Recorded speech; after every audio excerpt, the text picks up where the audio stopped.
ഇയ്യോബ് അദ്ധ്യായം 27. ഇയ്യോബ് തന്റെ സുഭാഷിതം തുടർന്നു ചൊല്ലിയതെന്തെന്നാൽ, എന്റെ ന്യായം നീക്കിക്കളഞ്ഞ ദൈവത്താണ്, എനിക്ക് മനോവ്യസനം വരുത്തിയ സർവശക്തനാണ്. എന്റെ പ്രാണൻ മുഴുവനും എന്നിലും ദൈവത്തിന്റെ ശ്വാസം എന്റെ മൂക്കിലും ഉണ്ടല്ലോ. എന്റെ അധരം നീതികേട് സംസാരിക്കയില്ല, എന്റെ നാവ് വ്യാജം ഉച്ചരിക്കയുമില്ല. നിങ്ങളുടെ വാദം ഞാൻ ഒരു നാളും സമ്മതിക്കയില്ല. മരിക്കുവോളം എന്റെ നിഷ്കളങ്കത്വം ഉപേക്ഷിക്കുകയുമില്ല. എന്റെ നീതി ഞാൻ വിടാതെ മുറുകെ പിടിക്കുന്നു. എന്റെ ഹൃദയം എന്റെ നാളുകളിൽ ഒന്നിനെയും ആക്ഷേപിക്കുന്നില്ല. എന്റെ ശത്രു ദുഷ്ടനെ പോലെയും എന്റെ എതിരാളി നീതികെട്ടവനെ പോലെയും ആകട്ടെ. ദൈവം വഷളനെ ഛേദിച്ച് അവന്റെ പ്രാണനെ എടുത്തു കളഞ്ഞാൽ അവന് എന്ത് പ്രത്യാശ ശേഷിപ്പുള്ളൂ? അവന് കഷ്ടത വരുമ്പോൾ ദൈവം അവന്റെ നിലവിളി കേൾക്കുമോ? അവൻ സർവശക്തനിൽ ആനന്ദിക്കുമോ?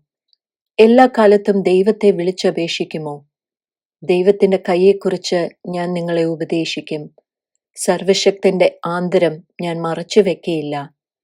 നിങ്ങൾ എല്ലാവരും അത് കണ്ടിരിക്കുന്നു. നിങ്ങൾ വ്യർത്ഥബുദ്ധികളായിരിക്കുന്നതെന്ത്?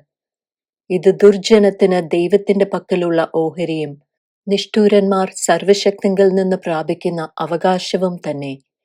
അവന്റെ മക്കൾ പെരുകിയാൽ അത് വാളിനായിട്ടത്രേ. അവന്റെ സന്തതി അപ്പം തിന്ന് തൃപ്തരാകയില്ല.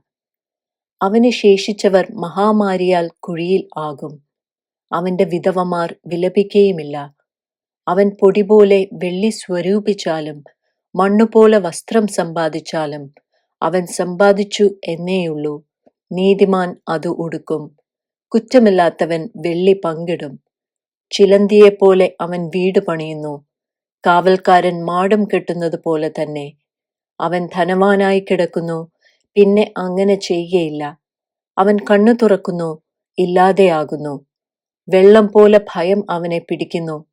രാത്രിയിൽ കൊടുങ്കാറ്റ് അവനെ കവർന്നു കൊണ്ടുപോകുന്നു. കിഴക്കൻ കാറ്റ് അവനെ പിടിച്ചിട്ട് അവൻ പോയി പോകുന്നു. അവന്റെ സ്ഥലത്ത് നിന്ന് അത് അവനെ പാറ്റിക്കളയുന്നു.